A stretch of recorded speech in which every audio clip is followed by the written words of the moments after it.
Note 5. Le carré, les souverains du monde. La fonction agréable et utile.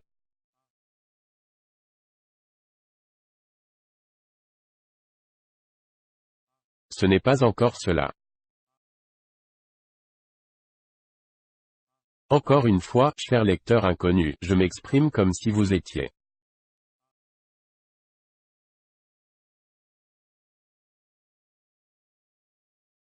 Tenez, comme si vous étiez mon vieil ami R13, le poète bien connu, aux lèvres de nègre.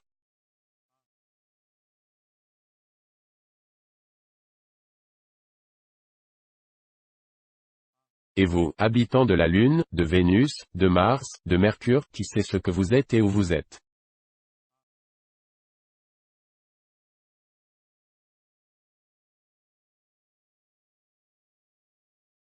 Figurez-vous un carré, vivant, admirable.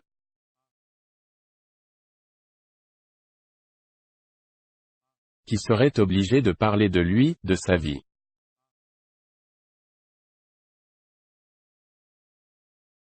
La dernière chose qu'il penserait à dire c'est que ces quatre angles sont égaux. Il ne s'en aperçoit même pas, tant cela lui est familier, quotidien.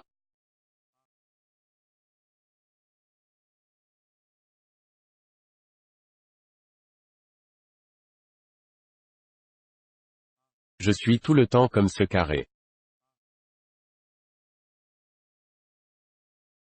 Le billet rose et tout ce qui s'y rattache est, pour moi.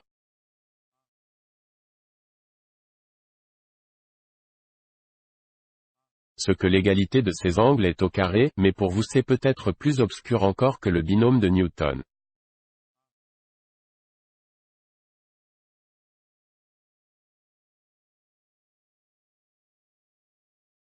Voilà. Un des sages de l'Antiquité, sans doute par hasard, a dit une parole intelligente, l'amour et la faim mènent le monde.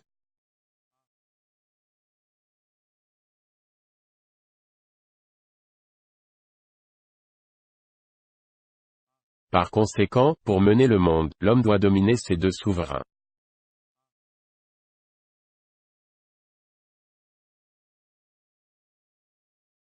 Nos ancêtres ont à grand-peine vaincu la faim, je parle de la grande guerre de 200 ans, de la guerre entre la ville et la campagne.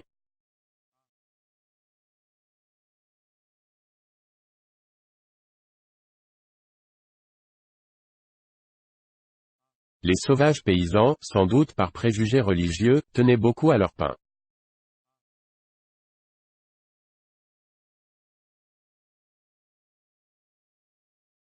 Cependant, la nourriture navetée que nous consommons actuellement a été inventée 35 ans avant la fondation de l'État unique.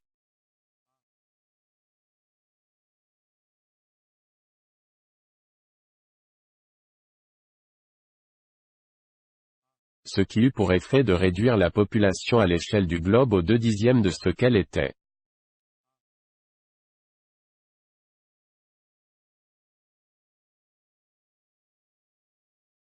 Le visage de la Terre, nettoyé d'une saleté millénaire, prit un éclat remarquable.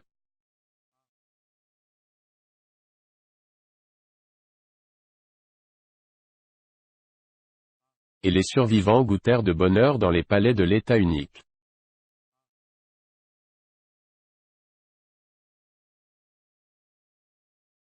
N'est-il pas évident que la félicité et l'envie ne sont que le numérateur et le dénominateur de cette fraction que l'on appelle le bonheur?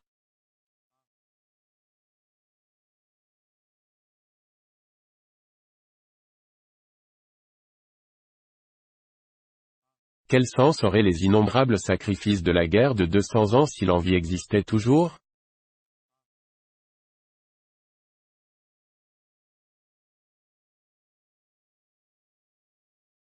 Malgré tout, elle existe toujours dans une certaine mesure, car il y a encore des nez en forme de bouton et des nez classiques. C'était le thème de notre conversation au cours d'une promenade. Certains ont un grand succès en amour, d'autres, point.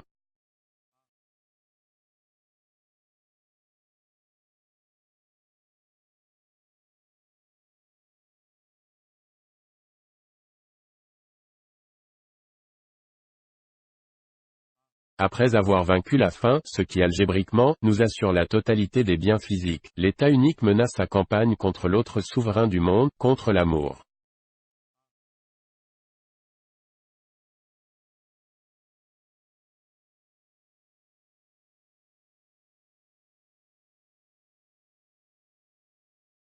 Cet élément fut enfin vaincu, c'est-à-dire qu'il fut organisé, mathématisé.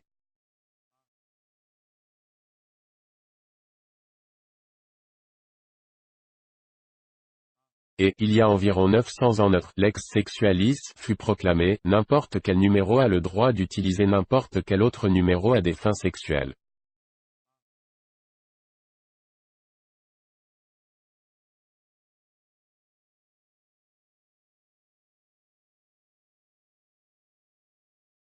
Le reste n'est plus qu'une question de technique.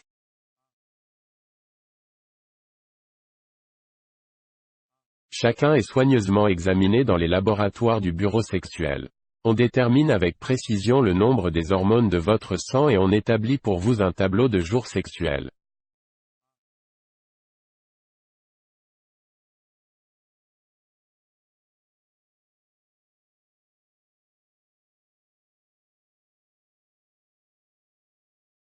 Vous faites ensuite une demande, dans laquelle vous déclarez vouloir utiliser tel numéro, ou tel numéro. On vous délivre un petit carnet rose à souche et c'est tout.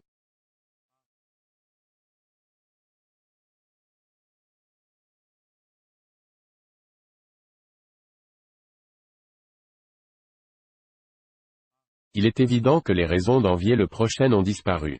Le dénominateur de la fraction du bonheur a été annulé et la fraction est devenue infinie.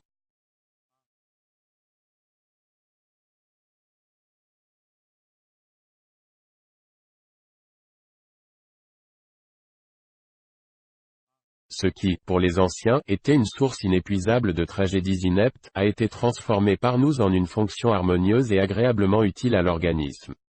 Il en est de même pour le sommeil, le travail physique, l'alimentation, etc.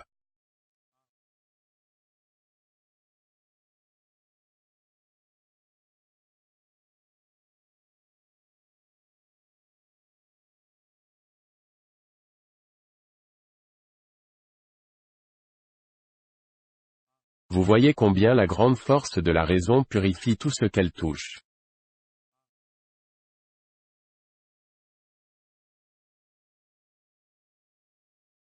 Oh, lecteurs inconnus, si vous pouviez connaître cette force divine, si vous appreniez à la suivre jusqu'au bout.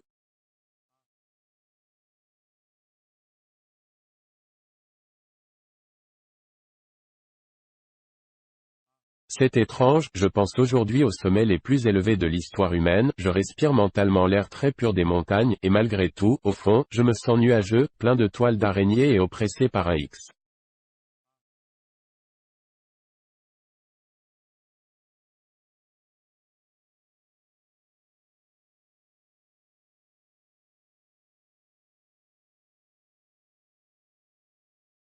Est-ce à cause de mes pattes velues?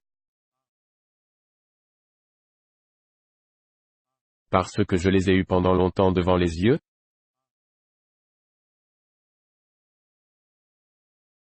Je n'aime pas à en parler, je ne les aime pas, ce sont les vestiges d'une époque sauvage. Est-ce que vraiment j'aurais?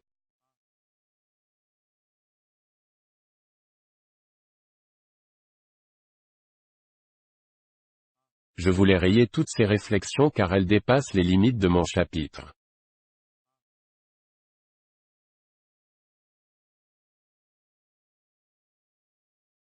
Mais j'ai réfléchi, et ne bifferai rien.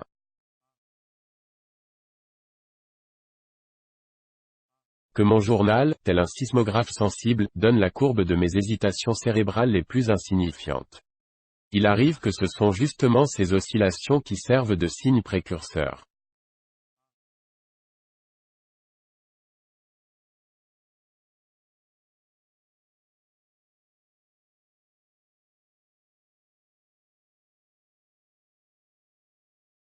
Cette phrase est certainement absurde. Il conviendrait de la biffer, car nous avons canalisé toutes les forces de l'univers, et une catastrophe est impossible.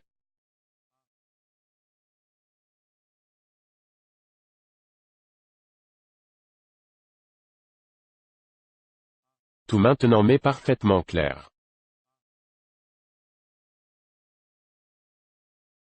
L'étrange sentiment que j'approuve est dû à ma ressemblance avec le carré, dont j'ai parlé du début.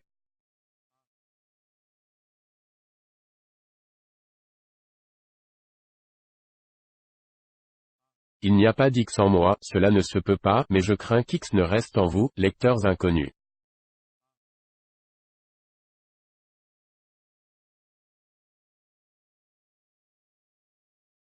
J'espère que vous ne méjugez pas trop sévèrement.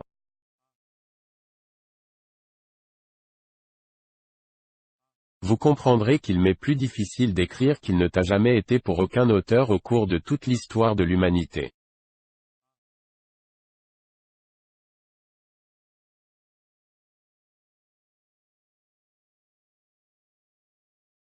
Les uns écrivaient pour leurs contemporains, les autres pour leurs descendants.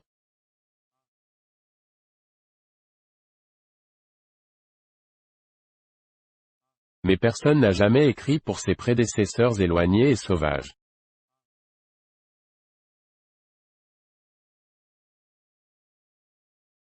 Note 6. L'occasion, ce damné, c'est clair. Les 24 heures.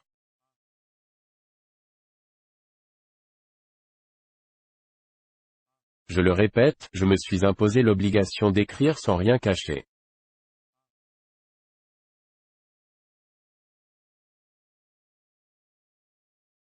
C'est pourquoi, quelque pénible que cela puisse m'être, je dois faire remarquer ici que, manifestement, même chez nous, la solidification, la cristallisation de la vie ne sont pas encore terminées et que quelques marches sont encore à franchir pour arriver à l'idéal.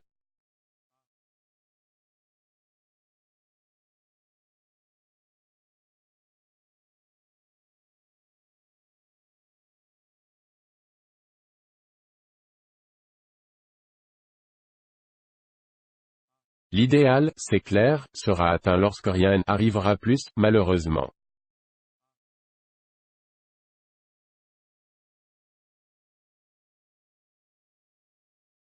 Tenez, par exemple, je lis aujourd'hui dans le journal national que la fête de la justice sera célébrée dans 2 jours, place du Cube.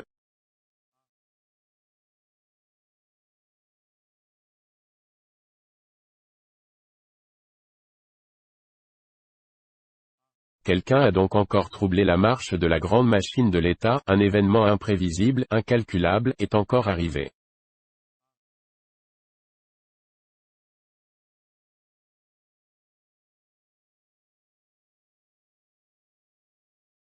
De plus, quelque chose m'est également arrivé, à dire vrai, c'était pendant l'heure personnelle, c'est-à-dire pendant le temps spécialement consacré aux événements imprévus, mais tout de même.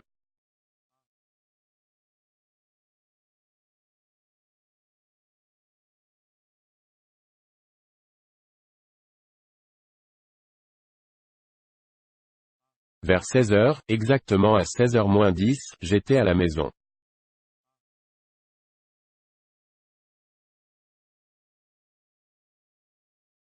Brusquement le téléphone m'appela. D503, demanda une voix de femme.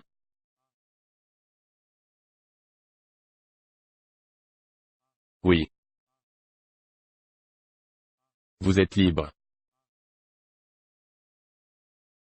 Oui. C'est moi, I330. Je cours chez vous et nous allons à la maison antique.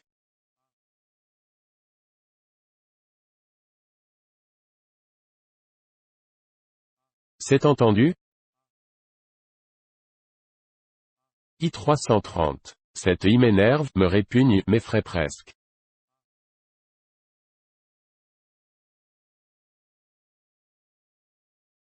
Mais c'est justement pour cela que j'y acquiesçais.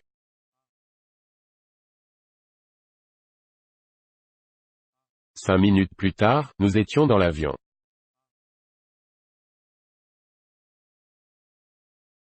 Le ciel était d'un bleu de mai et le soleil léger, dans son avion d'or, volait en bourdonnant derrière nous, toujours à la même distance.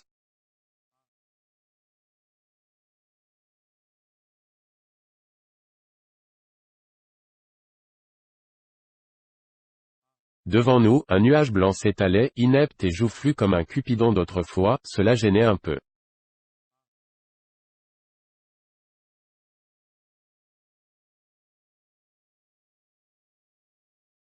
La fenêtre de devant était ouverte.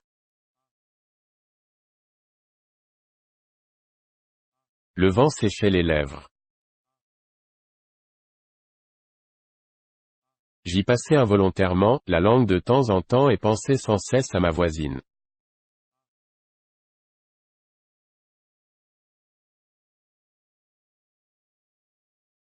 Nous aperçûmes de loin des taches vert sombre, de l'autre côté du mur.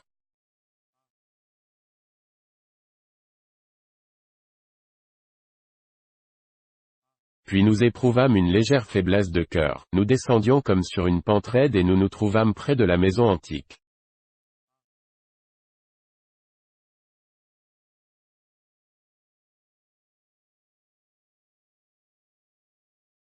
Tout ce bâtiment aveugle, étrange et délabré, est revêtu d'une coquille de verre.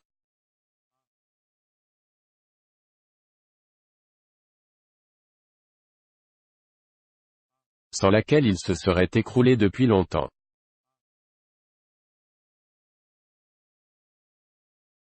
À la porte se tient toujours une vieille, toute ridée, ses lèvres sont en plus et en fente, elles sont retournées vers l'intérieur et sa bouche semble s'être atrophiée et fermée.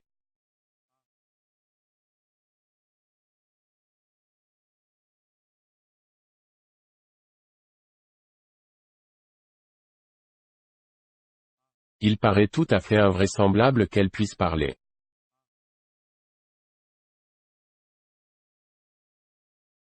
Et cependant elle parle. Alors, mes amis, vous êtes venus voir ma petite maison, dit-elle.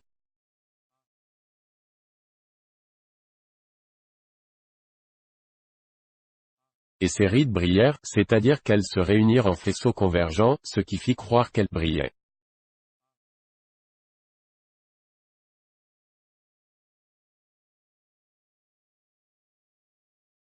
Oui, grand-mère, nous avons eu de nouveau envie de venir lui dire.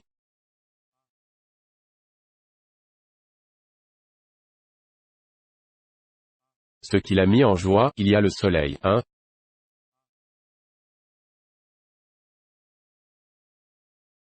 Ah, farceuse, farceuse. Je sais, je sais. Eh bien, vous pouvez aller seul. Moi, je resterai ici, au soleil.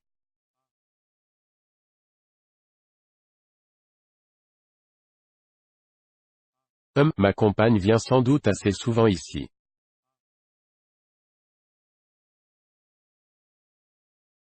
Quelque chose me gênait, j'aurais eu besoin de me secouer, c'était probablement le nuage sur le ciel lisse de mai.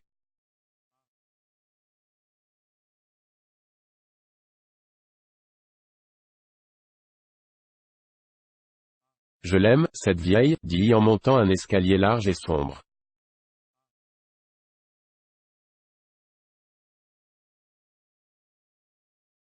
Pourquoi? Je ne sais pas. Peut-être à cause de sa bouche. Peut-être pour rien, comme ça. Tout simplement. Je levai les épaules. Elle continua en souriant à peine, peut-être sans sourire du tout, je me sens bien coupable.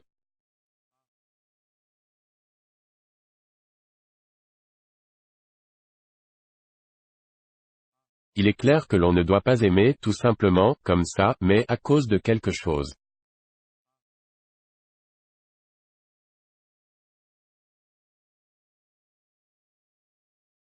Tous les éléments doivent être.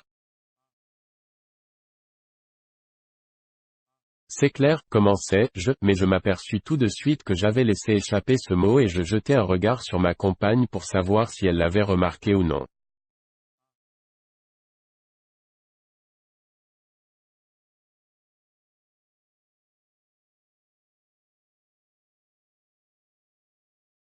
Elle regardait le plancher, ses paupières étaient baissées comme des rideaux.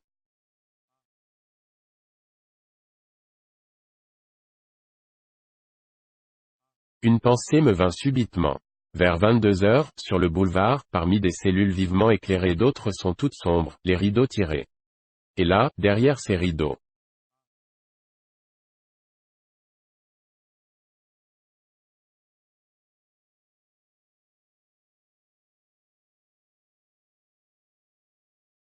Que se passe-t-il donc derrière ces rideaux à elle?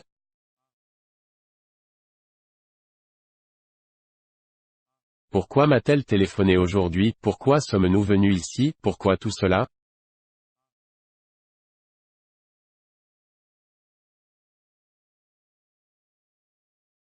J'ouvris une lourde porte, grinçante et opaque, et nous nous trouvâmes dans un local sombre et en désordre qu'on appelait autrefois appartement.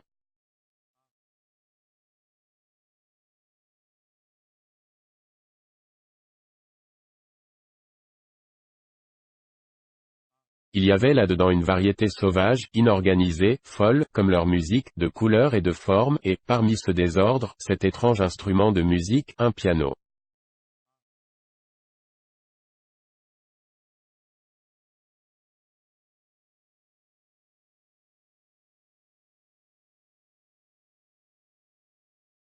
Je vis un plafond blanc, des murs bleus sombres, des reliures rouges, vertes, oranges, un bronze vert, des candélabres, une statue de Bouddha, des meubles tordus comme par l'épilepsie. Il était impossible de mettre tout ça en équation.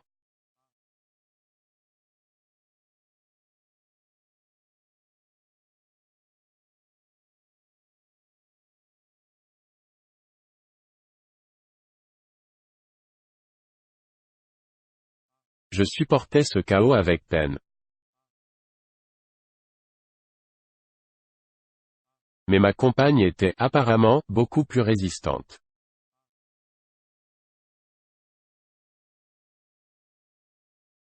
C'est ce que j'aime le plus, dit-elle, mais elle se reprit immédiatement.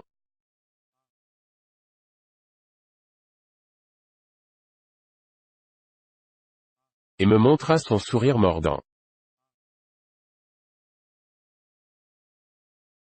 Au fond, continua-t-elle, c'est le plus inepte de tout leur appartement.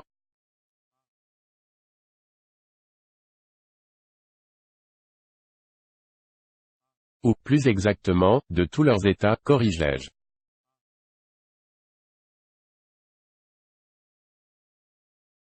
Il y avait alors des milliers d'états microscopiques, sans cesse en guerre, impitoyables comme.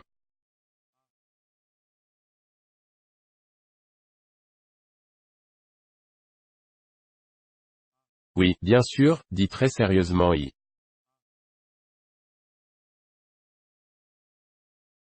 Nous visitâmes une chambre dans laquelle se trouvaient des petits lits d'enfants. À l'époque, les enfants étaient également propriété privée.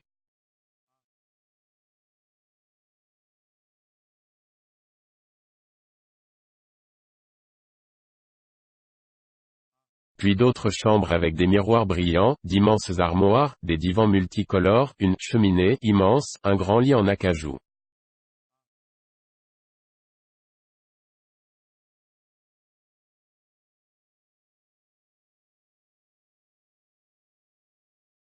Le verre, notre aimable verre, transparent et éternel, ne leur servait qu'à faire de misérables et fragiles fenêtres.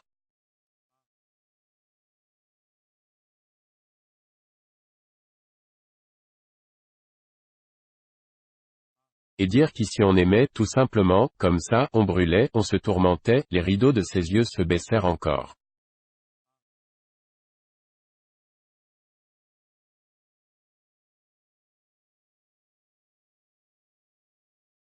Quelle dépense déréglée et absurde d'énergie humaine, n'est-il pas vrai?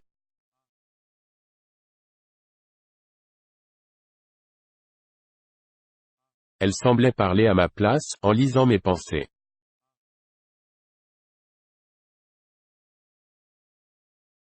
Cependant, son sourire dessinait toujours cet X énervant.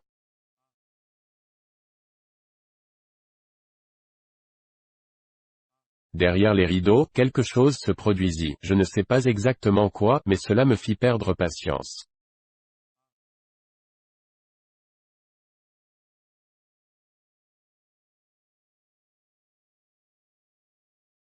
J'aurais voulu discuter avec elle, l'attraper, mais il fallait que je fusse de son avis, je ne pouvais faire autrement.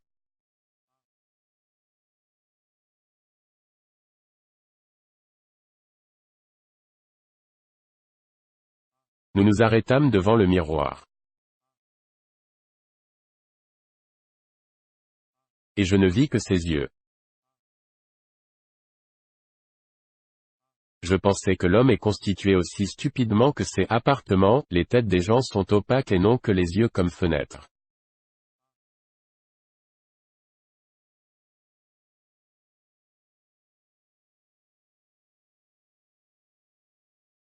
Elle sembla deviner ce que je pensais et se retourna, ayant l'air de dire.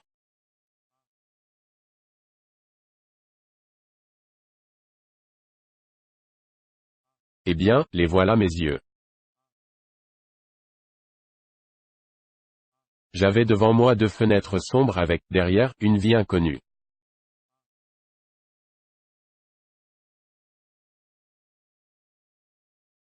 Je ne voyais que le feu mais je savais qu'une cheminée fumait à l'intérieur, où se trouvaient aussi certaines figures, ressemblant à.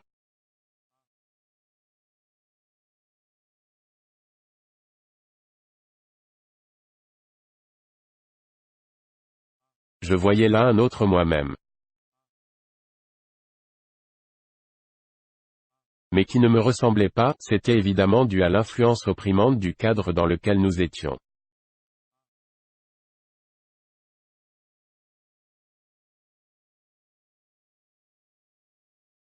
Je me sentais prisonnier dans cette cage barbare, saisi dans le tourbillon sauvage de la vie d'autrefois, et j'eus peur.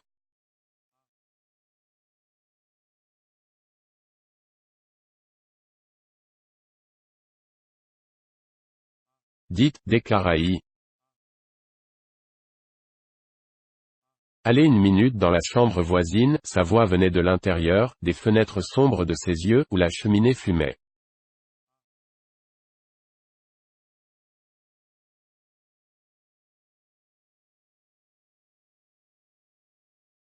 Je sortis dans la pièce voisine et m'assis.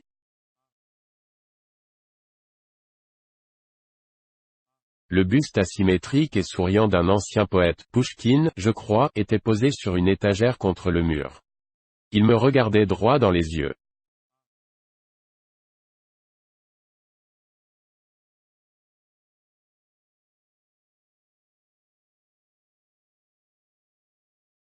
Pourquoi supportais-je bien sagement ce sourire?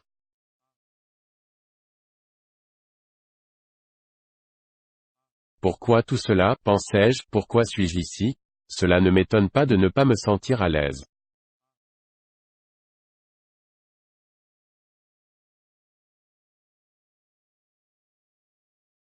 Cette femme énervante et repoussante joue un jeu étrange.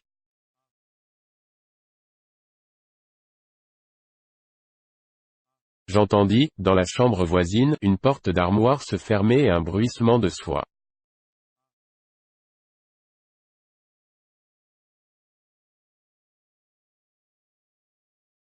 J'eus peine à me retenir pour ne pas y aller, j'aurais voulu l'accabler de paroles désagréables.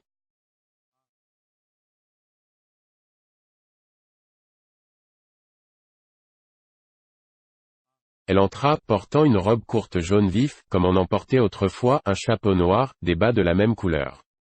Ceux-ci étaient très longs et montaient beaucoup plus haut que les genoux, la robe de soie légère était décolletée, laissant voir une ombre entre les sens.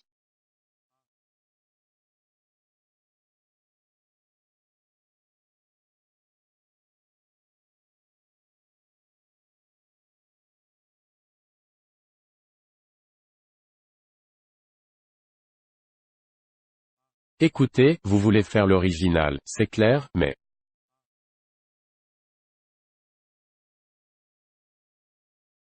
Oui, interrompit-elle, je veux être original, c'est-à-dire me distinguer des autres.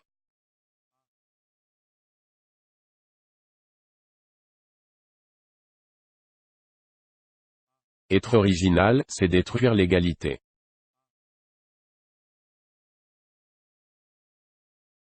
Ce qui s'appelait dans la langue idiote des anciens être banal n'est maintenant que l'accomplissement d'un devoir. Parce que,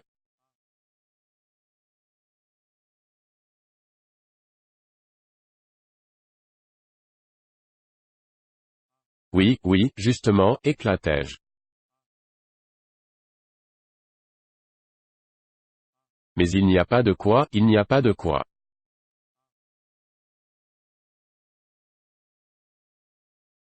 Elle s'approcha du buste au nez camus, puis baissa les paupières sur le feu sauvage de ses yeux et dit, sur un ton sérieux cette fois et peut-être pour me calmer, une chose raisonnable.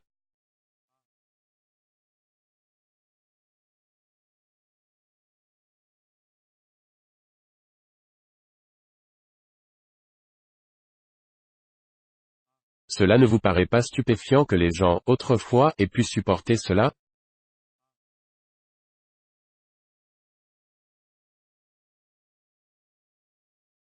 Non seulement ils le supportaient, mais ils s'y soumettaient.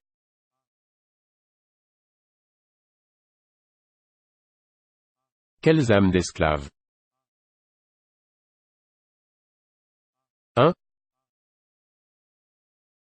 C'est clair, c'est-à-dire que je voulais, encore se damner, c'est clair.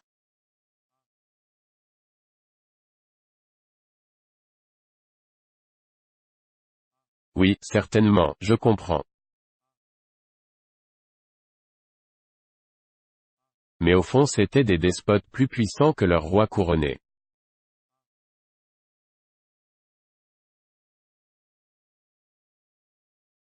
Pourquoi ne les isolait-on pas, ne les exterminait-on pas?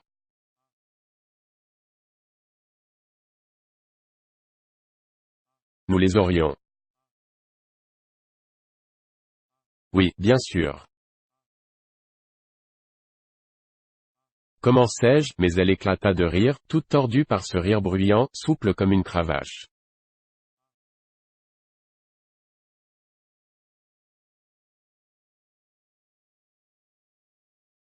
Je me rappelle que j'étais tout tremblant. Je la saisis et perdis la tête. Il aurait fallu faire quelque chose, n'importe quoi.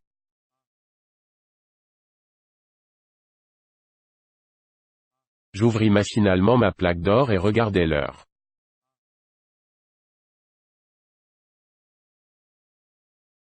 Il était 17h moins 10. Vous ne trouvez pas qu'il est temps, lui dis-je aussi poliment que possible.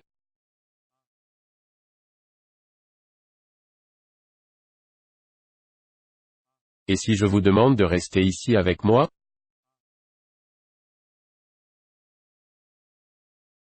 Non mais, vous vous rendez compte de ce que vous dites?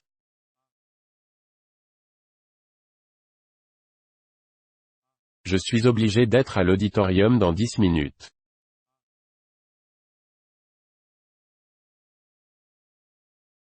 Tous les numéros sont tenus d'assister aux cours d'art et de sciences, dit-elle avec ma voix.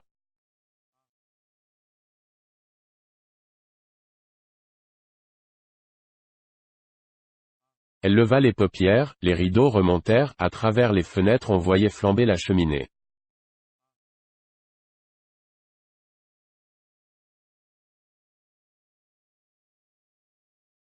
Je connais un médecin au bureau médical, il est inscrit pour moi.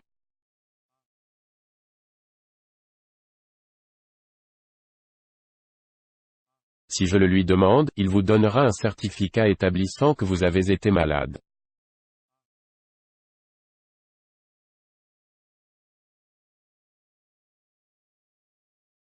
Alors? Je compris enfin où tout ce jeu menait. Comment?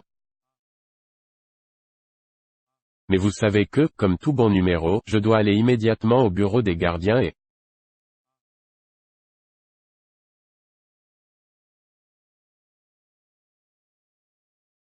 Mais en réalité, je vis encore son sourire pareil à une morsure.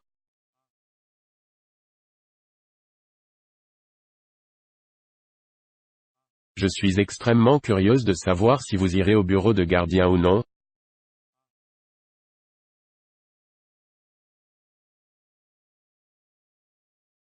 Vous restez? Lui demandai-je en posant la main sur le bouton de la porte.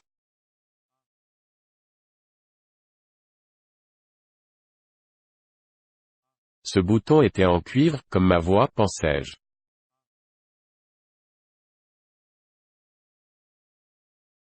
Vous pouvez attendre encore une petite minute.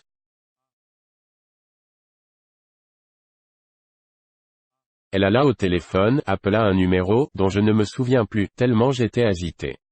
Je vous attendrai dans la maison antique.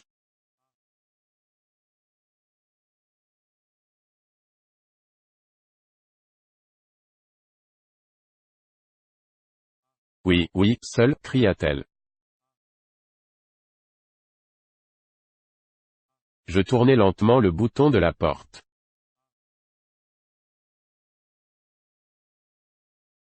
Vous me permettez de prendre l'avion? Oh, oui, certainement, je vous en prie.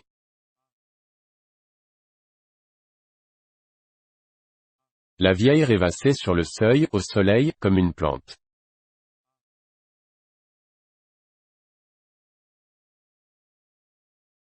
Chose étonnante, sa bouche qui semblait fermée à jamais s'ouvrit.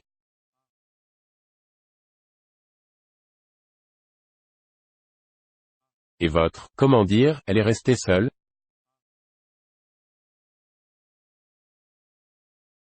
Oui. Sa bouche se ferma de nouveau, elle hocha la tête.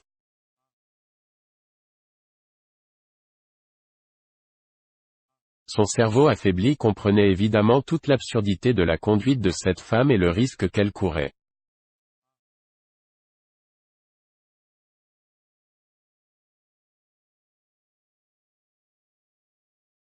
Je me trouvais au cours à 17 heures précises.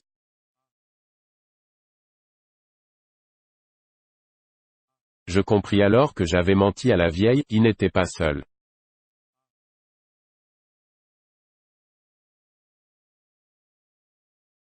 C'était peut-être le fait d'avoir menti involontairement à la vieille qui me tourmentait et m'empêchait d'écouter.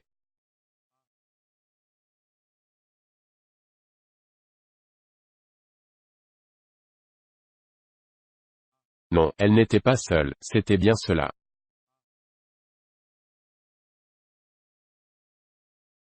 À 21h30, j'avais une heure libre.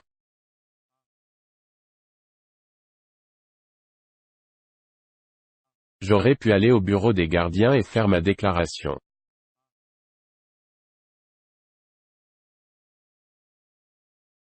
Mais j'étais trop fatigué après toute cette histoire idiote.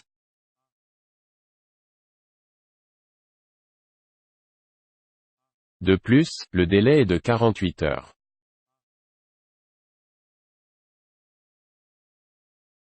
J'irai demain, j'ai encore 24 heures.